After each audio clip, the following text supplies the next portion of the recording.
Hello, good afternoon and welcome to the Marketplace. Coming up, Bank of Ghana nears no counterfeit regime as 2024 records only 7 unfit notes out of millions in circulation. Counterfeits have never become a problem. Internationally, for you to do anything about banknotes in circulation, the counterfeits must get to a level of about 100 pieces per million banknotes. So we say 100 per mil. The Ghana CD to trade around 15 cedis 5 pesos to the dollar by April this year. We'll hear from US-based Associate Professor of Finance, Professor Williams Prepra. Also in this bulletin, vessels set sail to commence work on cat undersea cables that resulted in serious internet disruptions in Ghana. Ships have set sail, to where the fault is. So I am just waiting for the first divers to get down there, or for them, the ships to get there and be able to see what has actually happened. We have details of these and many others lined up for you, plus showbiz. Please stay.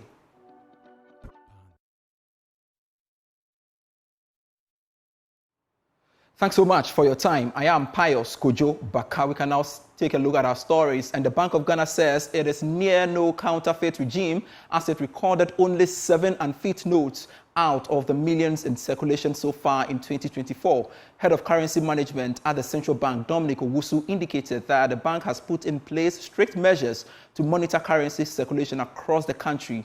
However, urged Ghanaians to desist from mishandling banknotes. He spoke to Joy Business. In Ghana, counterfeits have never become a problem. Internationally, for you to do anything about banknotes in circulation, the counterfeits must get to a level of about 100 pieces per million banknotes. So we say 100 per mil. In Ghana, we are far below that level. So counterfeit is not a problem in Ghana. We are now somewhere around 7 banknotes per million. And that is far below. We are one of the few countries with counterfeits at this level. And if you look at the graph and you look at the trend, you see that counterfeits it's almost tapering to level 0. The counterfeit levels have been very, very good. And they are not a problem. Despite that, what we want to encourage the public is that you must also be aware of the security features on these notes and then use these features to authenticate the notes. The banknote is your business card. The banknote is the only area that we can normally showcase what the country has in terms of our cultural heritage. Across the globe, if you see the US dollar, it tells you about the US. If you see euro, it tells you about euro. If you see pound, it tells you about Britain or UK. If you see the Ghana cedi, it talks about Ghana. If the Ghana cedi is compromised, indirectly, it means that the Ghana is compromised. So let's keep the currency clean. With a clean-up policy, as I've said before, we have certified quite a number of machines that banks are free to use. So if you go to the banks, you find that most of these banknotes machines are being used. And so far, I think the story that we tell is good.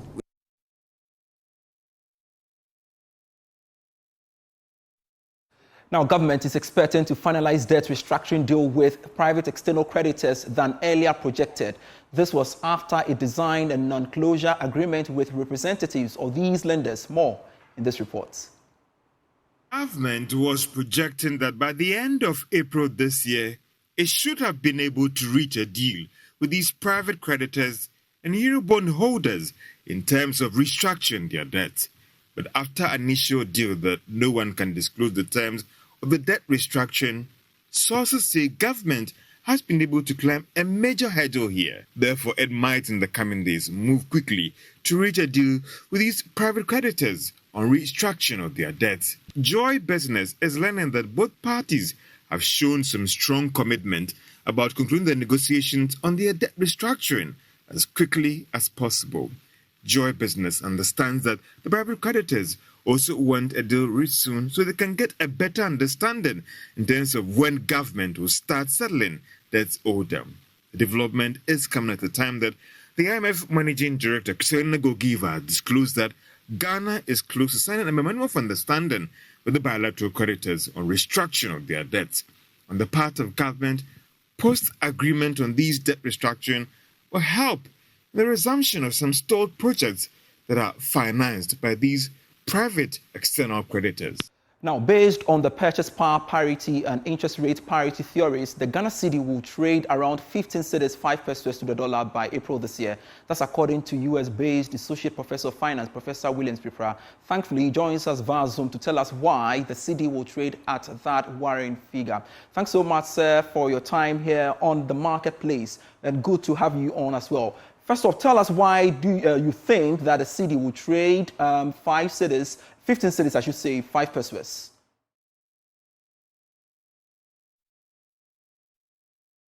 You're still watching Marketplace with me, Pius Kojo. I sincerely apologize for that technical hitch there. But let's go back to Professor Williams Pripra to speak to us more about the issue in relation to the currency, predicting that the cedi will trade around 15 cedis 5 pesos to the dollar by April this year. And we've got to make sense out of that. Thankfully, it's joined us via Zoom to help us appreciate that. Thanks so much, sir. And sorry, we sincerely apologize for that technical hitch. I'm pretty sure you were making a point as to why we will see cedi trading between 15 cedis to 5 pesos before April.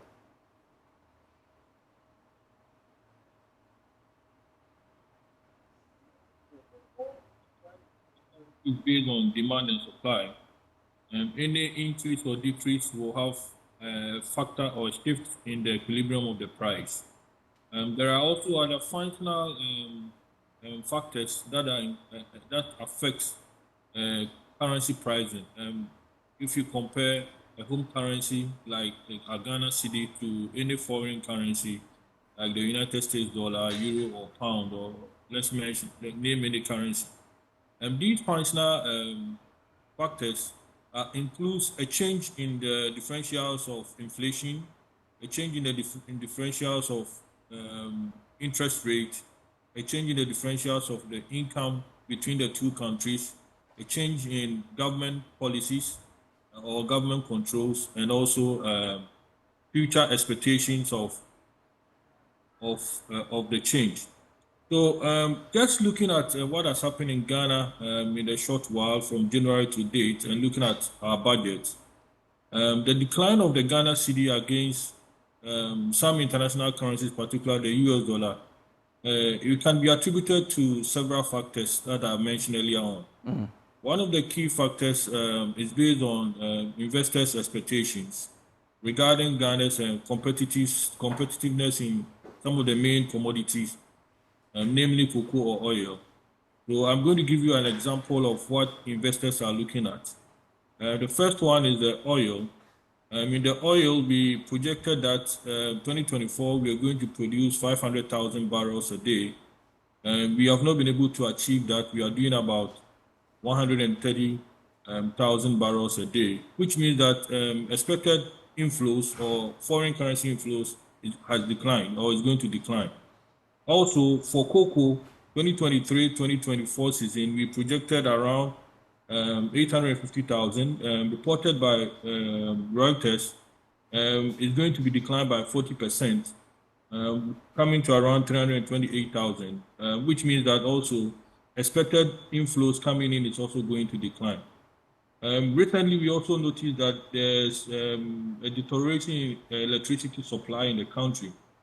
And also another major factor which is going to affect production in the country and hence exports, also going to affect money coming into the country. Then the fourth factor is that government also failed to use government controls to put in place the restrictions on importation, which means that we are going to demand more. So putting all these factors together, it gives the expectation that our currency is going to weaken. But there are theories or formulas that we use to do forwarding. in terms of projecting currencies. And when you look at the our CD against the US dollar and then the euro, we could see that there are some disparities in the pricing, which is helping arbitrage to profit. So for the CD for this arbitrage situation to stop, the Ghana CD must depreciate or devalue to 15.5 Ghana CD to prevent this arbitrage. So that is why this projection is being made that this must happen until April, and also all the factors that I've mentioned pointing to a decline in expected foreign cash flow into the country. And having enumerated the factors you highlighted, I guess there are some who believe that, well, it's temporal and that after negotiations have gone okay or gone through with the commercial creditors, all things being equal, we should see the CD normalize and stabilize in the coming days. So normally when things are happening, the government can intervene. And when I say the government, through the Bank of Ghana, and they may have to come out with policies that will help the currency to strengthen.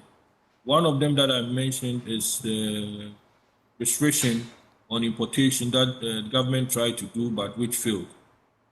It is a measure to ensure that we reduce importation, but it must be done carefully, and government must negotiate. Also, with the discussion ongoing with our external creditors, it is not going to bring in foreign currency.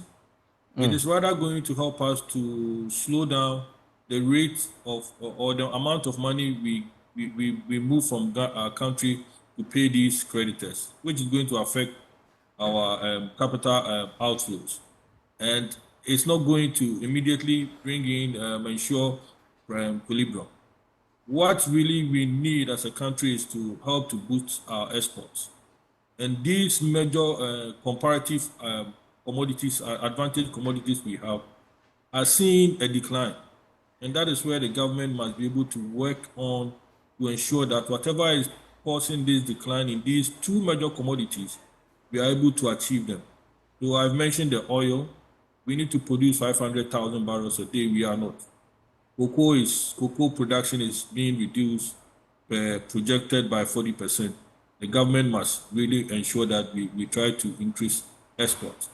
If we are able to increase our exports, in effect, we will see that the price, we will see some stability in our exchange rate situation. Let me make a point that a quick one, if you can do that for me. It doesn't matter how much money or cash we receive from IMF, if we are not positioning ourselves well in increasing our exports. The IMF money or whatever grants or the 150 million they are talking about in Parliament will come in, but the demand of foreign currency in Ghana is so high that this money will finish within the shortest possible time. So, for example, let's look at our demand for oil production, crude oil in terms of diesel, petrol, and the rest. The foreign demand is too high that even the central bank cannot meet the currencies to be able to purchase them. So these are some of the factors. We should find a way to slow down our importation and also increase our exports. And government may some policies that will help to bring this kind of equilibrium we need. All right. Thank you very much, Professor Williams Prepare. We are indeed grateful for your time speaking to us on the marketplace on the back of that prediction you're making on the local currency. All right, let's switch topics to some other stories. The Subsea landing providers have set sail their vessels to commence work on cut cables, which resulted in serious internet disruptions in Ghana. The vessels are moving to the locations identified for assessment and restoration of services. Now, the service providers had earlier indicated they could take at least 5 weeks to fully restore their subsea cable services. Engineer Dr. Kenneth Ashigbe is Chief Executive of the Chamber of Telecommunications Chamber. I remember in 2020 when the challenges happened with the fiber. The NCA then calls all the telcos and say that, you know what, you might have MTN, you might have WAX, Vodafone, you have your SAT3 you set on. But I want you to be connected to 3. So you are saying that have a backup of the backup. So all of that was thought of, including NCA's directive of distributing your load and all of that. So when you get to the situation where you're beginning to know that ACE has gone down, SAT3 has gone down, Main 1 is also gone down, so 4 different cables going down, then you start wondering what it is. And I'm saying the ships have set sail, to where the fault is. So I am just waiting for the first divers to get down there, or for them, the ships to get there and be able to see what has actually happened. So, engineer, have you been able to establish, based on preliminary data, what was the cause of this problem? So what has been done is that remotely, the root cause that they are beginning to think about is some geological movement that might have happened. But the extent of this geological movement that would be able to impart a width of a total of 160 kilometers, it's an interesting thing that we would want to see. And the depth at which this thing is happening, about 3 kilometers. So it would really be, at least you're able to rule off based on these things that you've seen remotely, that it will be difficult for you to say that this was deliberate, this was something other than an act of God. And again, that's why I say I'm waiting to see what the first divers, or when the ship gets there, what they will be able to see when they look down. I'm sure that whatever it is that might have taken all these 4 cables down, if it had happened on land, by now the number of casualties will be massive. So we really need to see this. This definitely is unprecedented. The only thing the NCA did not do, apart from asking people to move, you have capacity on that particular cable. In 2020, I think that was in like May 2020. There you have capacity on, so MTN, you have capacity on wax. Telecel, you have capacity sitting on SAT3. But then asks you to make sure you get a redundancy on a redundancy. That was quite expensive. The only thing we maybe should have looked at was saying that don't then have all of it to the west, but then also consider cables originating from the east. So you saw for AT, for example, they had supplies that were originating from the east, so they were not affected. The Aqueducts cable, for example, was not affected. So this really was unprecedented. But then there are things that we have been talking about that we should have done that we've not done. I am hoping... And I'll be coming more to that. So for you said that the vessel has set sail. Sail, yes. All other things being equal, when are they going to get there, and then work is going to start on it? I don't have the numbers yet, because those mobilization would have done in Europe, So I'm pretty sure I don't know when they set sail. That's the most. I got to know today that because I wanted confirmation that they actually have moved. So I got confirmation today that they have moved. I should have asked when they moved, so then you'll be able to estimate, from Europe to Cote d'Ivoire, how long that would take. But I'm sure, give and take it a few days, they would get there.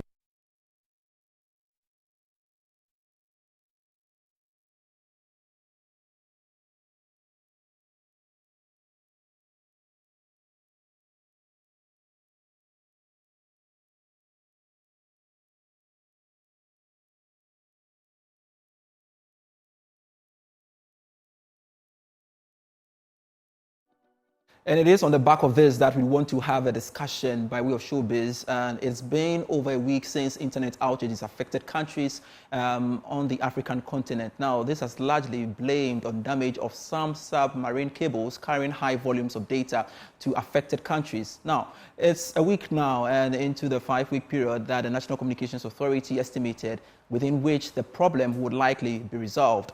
However, the showbiz industry is already bearing the brunt of this outage. And on this edition of Showbiz, culture journalist with myjoyonline.com, Kenneth Awachidakon, explores this issue as the network strengthens gradually to return to normalcy. Thanks so much, Kenneth, for your time here on the marketplace. Now, help me understand the impact this has had on the industry when you talk about showbiz.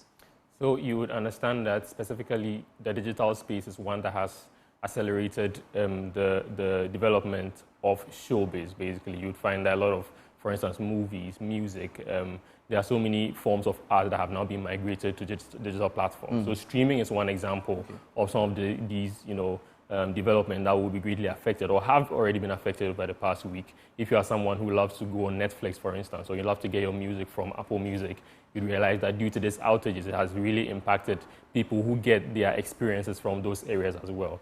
And it's not even limited to the consumer experience, but also the people who are actually creating those content, the filmmakers, the producers, the directors who are behind the scenes, making sure that these creative forms are available to you, the consumer. So I have also lost so much within this 1 week period as well. All right, so during this period, these challenging times, how are they coping?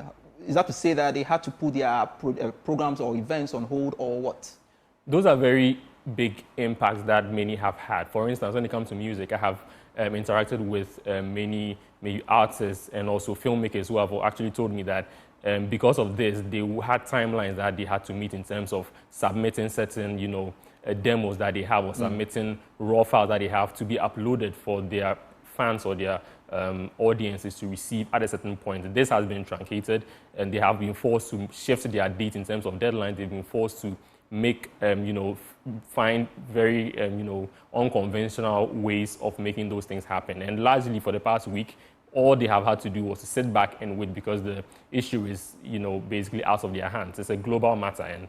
And you heard Kenneth Sigbe mention that because of some rerouting that have been done, they are now able to, provide internet services to some people, which is gradually, rolling out. For instance, I've had my internet restored to some extent, and so I'm able to access some of these facilities. And so gradually, it is getting better. But for the 1 week period, it has been a difficult time for creatives in Ghana, especially. And that should mean that a lot have gone down, money have gone down the drain.